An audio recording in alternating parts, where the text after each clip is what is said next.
10 reasons why life in the American Old West was actually terrible. Ever dreamed of riding into the sunset like a cowboy? Think again. The real Wild West wasn't all shootouts, saloons, and adventure. It was a harsh, unforgiving land where survival came at a brutal price. No heat, no plumbing, no doctors. Just endless work, freezing winters, and the constant threat of hunger. In this video, we're pulling back the curtain on frontier life. Not the Hollywood version, but the real deal. And once you hear what it actually took to survive out there, you might realize you wouldn't have lasted long. Winters were brutal. Forget everything you've seen in cozy Western movies. Frontier winters weren't charming or peaceful. They were punishing. Cold that cuts straight to the bone. Winds that howl like wolves through every crack in the walls. Snow piling up outside while your fire barely keeps the frost at bay. If you lived on the American frontier in the 1800s, winter wasn't a season. It was a test of your will to survive. Most pioneers lived in rough, quickly built homes. If you were lucky, you had a log cabin. If not, you lived in a sod house, literally made from blocks of grass-covered dirt. Either way, insulation was almost non-existent.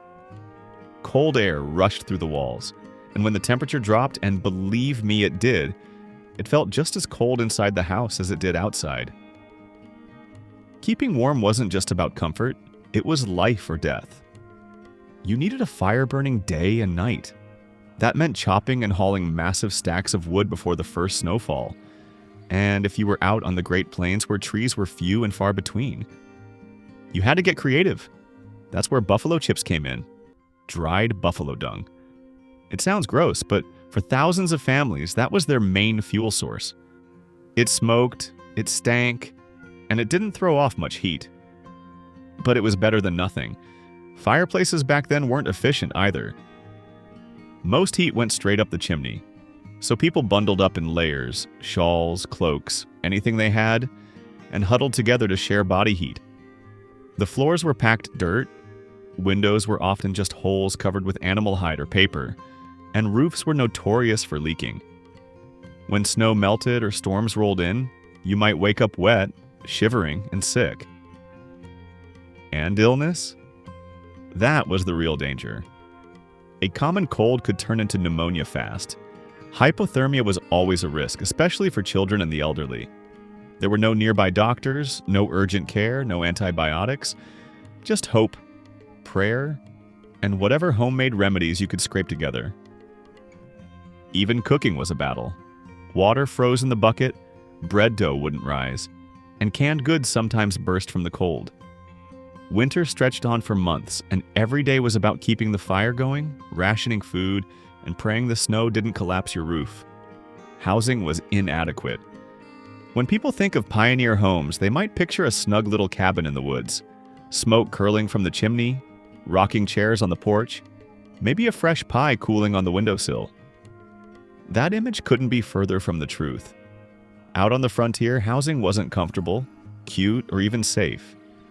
It was whatever you could build with your own two hands, usually fast, cheap, and barely able to keep out the weather.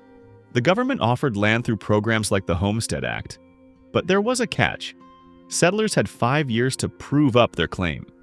That meant improving the land, planting crops, and building a permanent dwelling.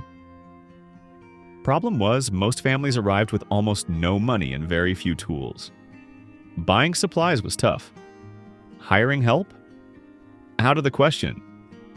You built with what you had, or more often with what the land gave you. In the Midwest, where trees were scarce, families turned to the soil itself. They carved thick blocks of prairie sod straight from the earth and stacked them like bricks to create walls. These soddies, as they were called, were dark, damp, and crawling with insects. Mice, snakes, and spiders were regular visitors, and when it rained, those sod walls sometimes sagged or collapsed altogether. If you were in a forested area and had access to timber, you might try your luck with a log cabin. But don't think it was any easier. Building a cabin meant chopping down dozens of trees by hand, hauling logs and lifting beams without machinery or help. A single log could weigh hundreds of pounds. Families often had to work sunrise to sunset just to get 4 walls and a roof. Even when finished, these homes were far from cozy. Most cabins were a single room, maybe 10 by 20 feet, with dirt floors and low ceilings. Windows were a luxury. Glass panes were expensive and rare, so people used oiled paper or just lived without. Imagine a family of 8 or 10 packed into that tiny space, cooking, sleeping, and doing chores all within a few feet of each other. Privacy didn't exist. Comfort was a dream. These homes were shelters, nothing more, built not to make life pleasant, but to survive. Every crack in the wall was a reminder that nature was never far away, and that at any moment the roof over your head might give in. Frontier homes were a symbol of grit, not glamour, and they demanded more than they gave back. Water was dirty and hard to come by. Out on the frontier, water wasn't something you could just turn on at the tap. In fact, just getting enough water to drink, cook, and bathe with was a challenge. Every single day. And the water people did manage to find? More often than not, it wasn't clean at all. When settlers first arrived, they didn't have wells waiting for them. If they wanted one, they had to dig it themselves by hand. It was grueling work that could take weeks, even months. And even after all that effort, there was no guarantee they'd hit clean water. Some struck only brackish, muddy groundwater. Others dug and dug, only to find nothing. So in the meantime, most families relied on natural sources, streams, creeks, and rivers. Or they collected rainwater in barrels from their rooftops. But those sources came with their own problems. As more people moved into the area and brought livestock with them, those fresh water supplies didn't stay fresh for long. Cows and pigs wading into streams, human waste dumped nearby, and the lack of any sanitation turned clear water into a breeding ground for bacteria. And the rain barrels? They were little more than open tubs catching whatever fell from the sky. They weren't filtered, they weren't covered, and they quickly became infested with mosquitoes, algae, dirt, and dead leaves. In the summer, barrels would dry out in the heat. In the winter, the water inside would freeze solid. And when that happened, there was only one option left. Walk, sometimes miles, to the nearest spring or creek, then haul heavy buckets of water all the way back home. With all that effort just to get water, settlers had to be extremely careful about how they used it. Baths were a luxury, not a routine. Most people bathed maybe once a week or even less. When they did, it was usually in a shared tub of lukewarm water that the whole family used, one after the other. Hygiene wasn't a priority. Survival was. Drinking water wasn't always boiled unless someone was already sick. Firewood was too precious to waste on heating water that looked clean, so most people just hoped for the best. But hope wasn't always enough. The consequences of drinking contaminated water could be swift and devastating. Diseases like dysentery, typhoid, and cholera spread quickly in these conditions. A single cup of dirty water could bring down an entire household in days. Cholera, in particular, could turn deadly within hours. And with no doctors nearby, no antibiotics, and very little understanding of how these illnesses spread, most families were helpless. Clean water wasn't just a basic need, it was a fragile lifeline. And on the harsh, unforgiving frontier, that lifeline was always at risk. Too much rain could flood the barrels. Too little and they'd go dry. And in every drop there was always a silent question. Is this going to help us live or make us sick? If you were you, how would you solve this problem? Let me know in the comments. Family separation. One of the hardest parts of frontier life wasn't the cold or the hunger. It was the distance. Not the miles you traveled on foot or by wagon, but the emotional distance that came from being cut off from the people you loved. When families set off westward, they often left behind everything they had ever known. Parents, siblings, childhood friends, neighbors who felt like family. And once they were gone, they were really gone. There were no phones to check in, no video calls, no text messages, not even reliable telegraphs for most folks. Trains hadn't reached many frontier areas yet, and even if they had, tickets were expensive and schedules were inconsistent. There was no such thing as heading home for the holidays or popping by for a weekend visit. For many settlers, the journey west didn't just mean a fresh start. it meant a permanent goodbye. Even traveling a few dozen miles could take days by wagon, especially if it rained, snowed, or if the road, or more likely a narrow, rutted dirt trail, became too muddy to pass.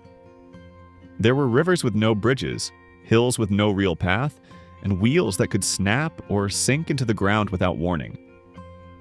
So, when a family staked their claim and started building a homestead, they were usually doing it in complete isolation. Once you arrived, you stayed. That kind of separation left a deep emotional scar, especially on women. Many had grown up surrounded by strong social ties, often leaning on their mothers, sisters, or close friends for daily support. Out on the prairie, that support system was gone. And while letters were the only way to stay in touch, they weren't reliable. Mail could take weeks or even months to arrive. A single snowstorm or washed-out bridge could stop delivery entirely. Sometimes the letters never made it at all. Imagine starting a life in a place where you didn't know a soul, working from sunrise to sunset just to survive, and not being able to hear the voice of anyone who knew the old you. There were no grandparents nearby to help with the children, no cousins to talk to, no familiar faces to offer comfort when times got hard. For many settlers, this intense loneliness slowly became a kind of grief. They missed births back home, and often they never got the chance to say goodbye. Some families never reunited. Others received word of a loved one's death months after the burial. The West may have offered land and opportunity, but it came with an emotional toll few were prepared for. And yet, settlers endured. They had to. But behind the grit and determination was a deep and unspoken ache for connection, a longing for the familiar voices they had to leave behind. It's easy to focus on the physical hardships of frontier life, but for many the real struggle was emotional. The Wild West tested your body, but the isolation tested your heart. Grueling daily chores. If you think doing chores today is tough, try doing them with no running water, no electricity, and no machines to help. On the frontier, chores weren't just something you did to keep the house tidy. They were the key to survival. And they didn't stop. Not for weekends, not for holidays, not even when you were sick. From the moment the sun came up, it was go time. For men, that usually meant heading out to work the fields, chop wood, tend to livestock, or go hunting. Every task required physical strength and endurance. No tractors, no chainsaws, no shortcuts. But don't be fooled into thinking women had it easier. If anything, their workload was just as hard, sometimes harder. Women were expected to do it all: cook, clean, raise the children, feed the animals, make clothes, preserve food, haul water, and keep the fire going. And they didn't have stoves or washing machines. Everything was done by hand, from kneading dough to scrubbing clothes with a washboard in freezing cold water. Even the kids weren't spared. Children on the frontier worked alongside their parents from a young age. They fetched water, collected firewood, helped plant crops, and cared for younger siblings. School, when it existed, was often a long walk away and took a backseat to chores during planting or harvest season. And here's the thing, there was no real finish line. You didn't do chores to get them over with. You did them just to keep going. If the fire went out, your house turned into a freezer. If you didn't preserve enough food in the fall, you went hungry in the winter. Every task was tied to survival. By sundown, everyone was exhausted. Muscles ached, hands were blistered, and there was rarely a moment to rest. Life on the frontier was constant work, day after day, with no breaks and no guarantees. And for most settlers, that was simply the way it had to be. Frequent starvation. When we think of the Wild West, the images that usually come to mind are endless prairies, golden fields, and the idea that land meant abundance. But that's a romantic illusion. The truth was far more brutal. Out on the frontier, growing enough food to simply survive was an uphill battle. Hunger wasn't an occasional worry, it was a constant presence. A shadow that loomed over every family, every season, and every meal. Sure, settlers planted what they could: wheat, corn, potatoes if the soil allowed, But farming out there wasn't like it is today. There were no machines, no irrigation systems, just a pair of hands, a plow, and a whole lot of hope. And all that hard work could be erased in a single night. A late frost could destroy months of effort. A sudden drought could dry up entire fields. And if that wasn't bad enough, nature had one more cruel trick up its sleeve. Locusts, massive swarms of them. Billions of insects darkening the sky, descending like a black cloud to devour everything green in sight.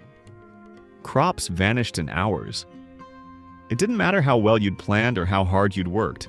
One swarm and your food supply for the year could be gone. And when the crops failed, there was no backup plan. No grocery store down the road, no food bank. You ate what you had or what you could find. Some turned to foraging, roots, berries, and wild herbs. Others relied on trapping or hunting, but even wild game grew scarce over time. If you didn't own livestock, you didn't eat meat. And even if you did, butchering an animal meant giving up milk, eggs, or future labor. Every bite came with a cost. Preserving food was a race against time. Settlers worked through the fall to salt meat, dry fruit, can vegetables, anything to make it last through the harsh winter. But sometimes food spoiled, jars cracked, mice got into storage, or a storm wiped out supplies. There were no refrigerators, no backups. If you didn't prepare enough or lost what you had, you simply went hungry. Some families reached terrifying levels of desperation. Stories tell of people boiling leather shoes for soup, scraping bark off trees, or grinding acorns into bitter flour. Many lived on hardtack and water day after day, and the ones who suffered most were the children. Malnutrition weakened their little bodies, stunted their growth, and made them vulnerable to every illness that came through. Out here, eating wasn't about enjoyment. It wasn't about variety. It was about stretching every crumb, every root, every last scrap. A warm meal was a blessing. Seconds were a luxury. And wasting food? That simply didn't happen. Starvation was always nearby. Some winters it knocked gently. Other times it broke down the door. And even in good years, that fear, the fear of an empty table, never really went away. It lingered in every cellar, every pantry, every cautious glance at the sky. Because on the frontier, the difference between feast and famine was never measured in miles. It was measured in days. Loneliness and depression. Out on the frontier, silence wasn't peaceful. It was heavy. It echoed across empty plains and creaked through wooden floorboards at night. For many settlers, especially women, loneliness wasn't just a passing feeling. It was a constant, gnawing presence that wore you down day after day. Most homesteads were isolated, sometimes miles from the nearest neighbor. There were no sidewalks, no corner stores, no afternoon chats over coffee. Just you, your family, and a whole lot of open land. And if your spouse or children were away, or worse, if you were alone, you could go days, even weeks, without hearing another human voice. People back then didn't talk much about mental health. Depression wasn't understood. There were no doctors to help, no words to describe what it felt like. But we know it was there, hiding in the pages of old letters and diary entries. Women wrote about missing their mothers, their sisters, their friends. They spoke of feeling trapped, overwhelmed, or just plain numb. Even when you lived with family, the workload was crushing, and there was little time for emotional connection. Life was all about survival. The little joys, music, games, laughter, were often pushed aside by the endless grind of chores and worry. And let's not forget how long winters could make it worse. The cold, the darkness, the isolation, it all fed into a sense of hopelessness. Cabin fever was real, and for those dealing with grief, failure, or a sick child, the emotional weight could be unbearable. Church gatherings, town dances, or schoolhouse socials, when they happened, offered brief moments of relief. But for many, those were few and far between. Most settlers simply endured. They bottled up their sadness and pushed forward because there wasn't much else they could do. Behind the grit and the glory of the pioneer life was a quiet struggle, one of emotional survival. And in that vast, unforgiving wilderness, loneliness could be just as dangerous as any storm or sickness. Deaths and disease were common. Life on the frontier came at a steep cost, and one of the most painful truths was that death was never far away. In fact, it was part of everyday life. Families who braved the unknown of the American West weren't just facing outlaws, wolves, or bad weather. They were living with danger embedded in every chore, every trip outside, every sip of water. The West was wild, yes, but it was also relentless. It's hard to imagine today, but even the most ordinary task could be deadly. Something as simple as chopping wood, something that needed to be done nearly every day, could end in disaster. One slip of the axe and you were bleeding out in the dirt. A tumble from a wagon could break a bone or worse. Getting caught in a snowstorm could mean freezing to death within sight of your own cabin. And if something did go wrong, there was no emergency number to call. No paramedics, no hospitals just a few miles away. If you were lucky, maybe a neighbor knew some old herbal remedy. Otherwise, it was up to your family to tend your wounds, say a prayer, and hope you made it through the night. But accidents were only part of the threat. Diseases were everywhere. Typhoid, diphtheria, tuberculosis, smallpox, cholera. These weren't ancient relics of history. These were real, deadly, and constant. Cholera, for instance, spread through unclean water and could take someone from healthy to dead in a single afternoon. There are documented cases of entire families wiped out within days.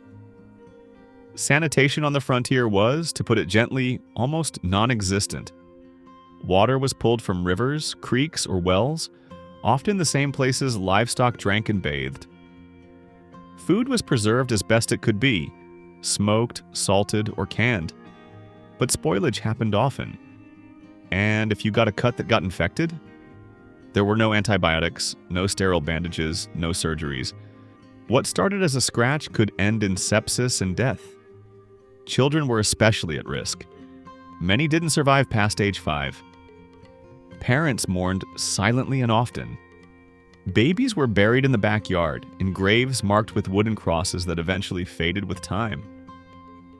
These weren't public tragedies, they were quiet, personal, and repeated across homesteads all over the West. And the emotional toll, it was enormous. Imagine watching your loved one slowly fade from a fever, knowing full well there was nothing, absolutely nothing you could do. The feeling of helplessness was as deadly as any disease. Some settlers hardened their hearts and moved on. Others were so broken by loss they packed up and went back east, unable to bear the grief. In the Old West, death didn't sneak up on you. It stood right outside your door. It was in the water, in the air, in the soil beneath your feet. It wasn't rare, it was expected. And yet, somehow, people carried on. Not because they weren't afraid, but because they had no other choice. Would you have what it takes to survive the Wild West? Be honest. Tell me yes or no in the comments. Dealing with waste. Now here's something the old Western movies never show you. And honestly, maybe that's for the best.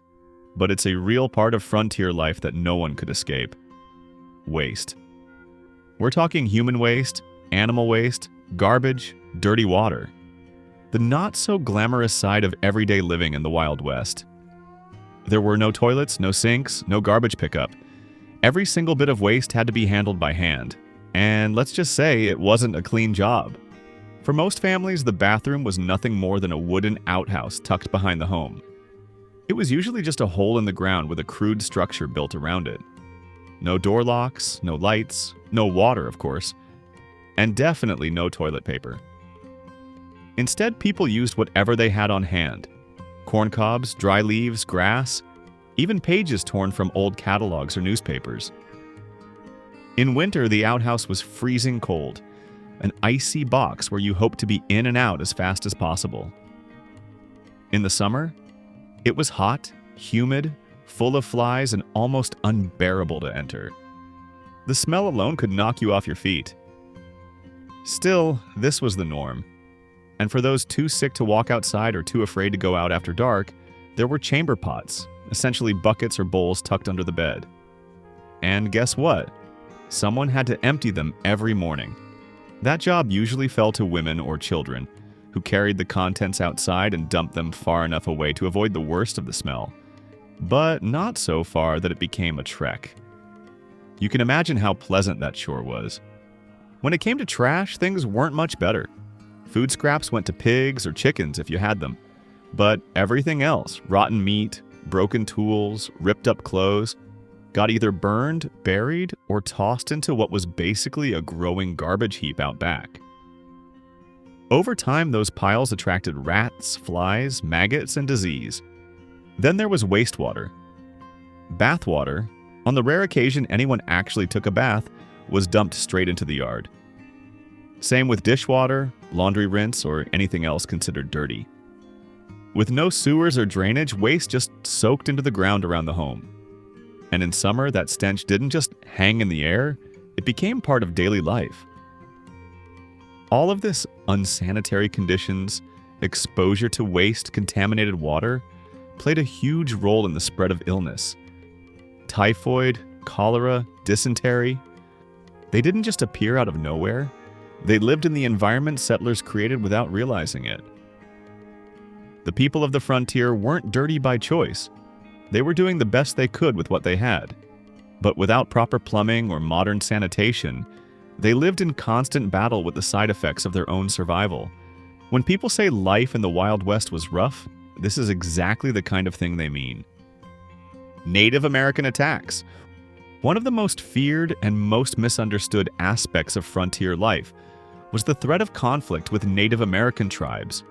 For many settlers moving west, fear of an attack was a constant, lingering concern. But this part of frontier history is much more complex than the simple story of settlers versus raiders. It wasn't just about surprise ambushes or defensive homesteads. It was about two entirely different worlds colliding, violently, tragically, and often irreversibly. To settlers, the land seemed empty and full of promise. But to Native Americans, that same land was sacred. It had been their home for generations, passed down through centuries of culture, tradition, and survival. The newcomers weren't brave pioneers, they were intruders, often armed, taking land that was already lived on, hunted on, and spiritually connected to the people who called it home. As westward expansion accelerated, native communities were pushed further and further off their ancestral land. They were hunted, cornered, and pressured into signing treaties, many of which were broken almost as soon as the ink dried. In many cases, the U.S. government made promises it never intended to keep. As railroad lines expanded and settlers flooded in, native tribes were forcibly removed, confined to reservations or worse. Tensions inevitably boiled over. On both sides, violence flared. Some native tribes, realizing their way of life was vanishing before their eyes, fought back fiercely. They defended their homes, their food sources, their people. For settlers living near the borders of Indian Territory, the fear of attack was real. Families built their homes with rifle slits in the walls. They kept weapons loaded and within arm's reach. Some even dug underground bunkers to hide in during potential raids. Tales of attacks spread quickly, often growing more terrifying with each retelling. Some were based on real events, others were exaggerated or completely fabricated. But the fear spread like wildfire, and entire frontier towns responded by forming militias, organizing patrols, and hiring scouts. Many lived in a constant state of tension. Yet, it's important to look at the bigger picture. While some settlers did fall victim to raids, Native Americans suffered far greater losses. Entire tribes were wiped out, not just by bullets, but by disease, displacement, and the destruction of their food supply. The systematic slaughter of buffalo, for example, wasn't just about clearing the land. It was a calculated move to starve indigenous communities and break their resistance. Their culture, language, and families were torn apart piece by piece. Westward expansion didn't just build towns, it dismantled civilizations. The violence of the frontier wasn't simple, and it wasn't one-sided. It was the heartbreaking result of greed, betrayal, and two completely different ways of life crashing into each other. For those caught in the middle, settler or native, the cost was often unbearable. This chapter of frontier history is uncomfortable, but essential. It reminds us that the Wild West wasn't just about opportunity, it was also about loss. And for many, the scars it left have never fully healed. The Wild West wasn't all heroes and horse chases. It was grit, grief, and raw survival. Behind every dusty trail was a story of hardship. Which part surprised you the most? Let us know in the comments. And if you're drawn to the real stories behind the legends, like and subscribe. There's so much more history waiting to be uncovered.